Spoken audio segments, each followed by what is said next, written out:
Palazzo Ferrofini, sede del Consiglio regionale del Veneto, si è discusso con due docenti universitari sul nuovo referendum costituzionale. Che cosa cambierebbe?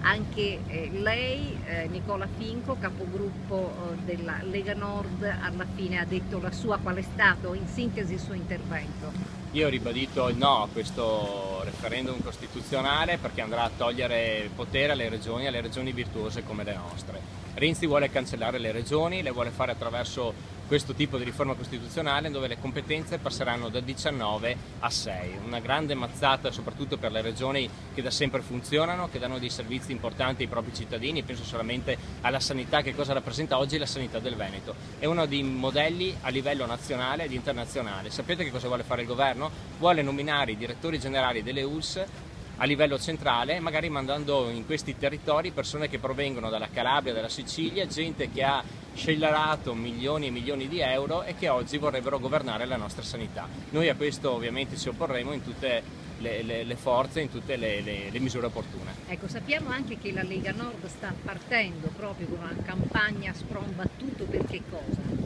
Noi ovviamente partiremo nel giro di 15 giorni con dei comitati a livello regionale e provinciale per fare soprattutto conoscere ai nostri concittadini che cosa vuol dire questa riforma costituzionale. L'autonomia per queste terre è troppo importante, vuol dire responsabilità, vuol dire competenza, vuol dire capacità di amministrare i soldi pubblici.